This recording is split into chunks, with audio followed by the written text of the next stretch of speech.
प्रिय बच्चों, good morning. आज हम फिर कक्षा 7th का हिंदी का पाठ 19 पढ़ेंगे। तो सब बच्चे बुक निकाल लें और पेज नंबर 117 निकालें। ठीक है ना? तो मैं पढ़ रहा हूँ, आप लोग मिलाइए। इसका पाठ का नाम है प्रकृति का बिगड़ता संतुलन। प्रकृति और मनुष्य का संबंध ऐतिहासिक दृष्टि से काफी बाद से शुरू हुआ, क्योंकि प्रकृति पहले से थी, मनुष्य बाद में आया। लेकिन इसके विकास के क्रम में मनुष्य ने शीघ्र ही प्रकृति पर अपनी इच्छा आरोपित करनी चाहिए और तब से संघर्ष तथा स्वीकृति का एक लोमहर्षक नाटक मनुष्य और प्रकृति के बीच चला आ रहा है। आज भी मनुष्य प्रकृति का ही पुत्र है। जन्म, जीवन, यौवन, जरा, मरण आदि अपनी स्थिति में वह आज भी प्राकृतिक नियमों से मुक्त नहीं हो सका है। इसके बावजूद निरंतर उसकी चेष्टा यही रही है कि वह ज्ञान विज्ञान की अपनी सामूहिक उद्यमशीलता के बल पर प्रकृति को पूर्णतः अपने वश में कर ले। यह इतिहास मनुष्य की विजय और प्रगति का इतिहास है, यह उसकी पराजय और दुर्गति का। इसे वह स्वयं भी ठीक नहीं समझ सका, पर जिसे हम मनुष्य की जय गाथा कहकर पुलकित होते रहे हैं, वह असल में मनुष्य की पराजय बल्कि उसके आत्महनन की गाथा है।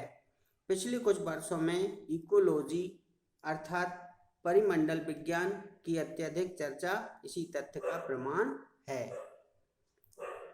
जंगलों को ही लो, यह एक प्रकट तथ्य है कि विभिन्न देशों की वन संपत्ति अत्यंत तीव्र गति से क्षीण होती जा रही है। भारत के विभिन्न प्रदेशों, विशेषकर पूर्वांचल के राज्यों, तराई क्षेत्रों तथा प्रदेश, हिमाचल प्रदेश, कश्मीर आदि के जंगल भारी संख्या में काटे जा रहे हैं। खूब अच्छी तरह यह जानते हुए भी कि जंगलों को काटने का मतलब होगा भूमि को आरक्षित करना, बाड़ों को बढ़ावा देना और मौसम के बदले में सहायक बनना। फिर भी हमारी सरकारें इस बर्बादी के रास्ते पर चलने को मजबूर हैं, क्योंकि उन्होंने लोगों, कर्मचारियों की ही नहीं, खुद अपनी इज्जतें, जरूरतें और उम्मीदें इस कदर बढ़ा ली हैं कि वे रोकी थामी नहीं जा सकती। आज के 20 साल पहले यदि किसी राज्य को पेड़ काटने के 10 लाख रुपए की आमदनी होती थी, तो आज कीमतों और जरूरतें बढ़ जाने के कारण वह आमदनी को 20 गुना कर लेना चाहता है। यह तभी मुमकिन है जब हर साल पेड़ पिछले साल की तुलना में दोगुने काटे जाएं। तकरीबन हो ही यही रहा है। बावजूद कुछ पहाड़ी इलाकों में चल रहे चिपको आंदोलन के, जिसके तहत सामूहिक कटाई या रेजिन उतराई का विरोध करने के लिए लोग पेड़ों से चिपक जाते हैं। देखिए अब नेक्स्ट, अपनी कश्मीर यात्रा के वापसी के सफर में मुझे एक वन अधिकारी ने बताया कि 3 वर्ष पहले यहाँ समूचे राज्य में जंगलों के से 1 करोड़ रुपए की आमदनी होती थी।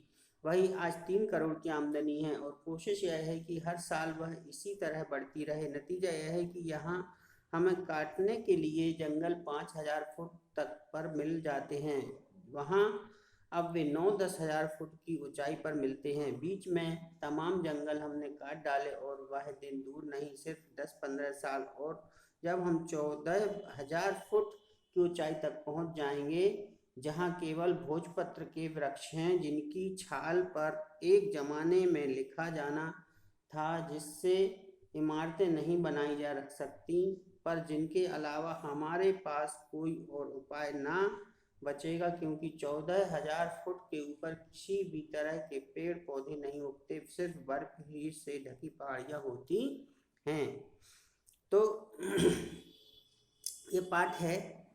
फिर देखिए, बहुत करुण और दहला देने वाला प्रसंग था यह।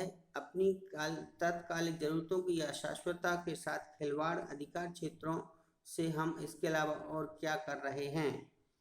फिर तरह तरह के ख्याल मन में उठने लगे। अभी तो दुनिया के, खासकर हमारे मुल्क से के बहुत ही कम लोग जीवन की सुधरी स्थितियों तक पहुंच सकते हैं और हालत यह हो गई कि हर चीज कम पड़ने लगी है।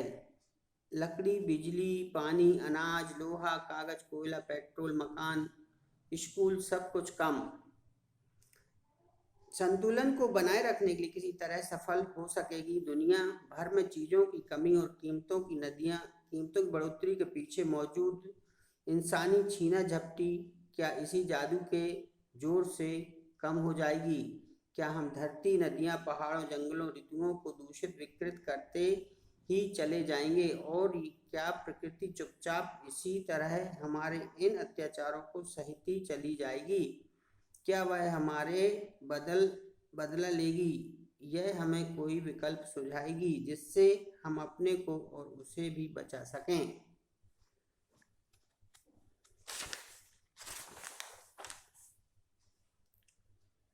तो मैं छोड़ के पढ़ रहा हूँ बेटा। देखो, अब लास्ट पैराग्राफ पढ़ रहा हूँ मैं। तो आप लोग मिला लें, पढ़ लें और ध्यान से पढ़ें तो समझ में आ जाएगा।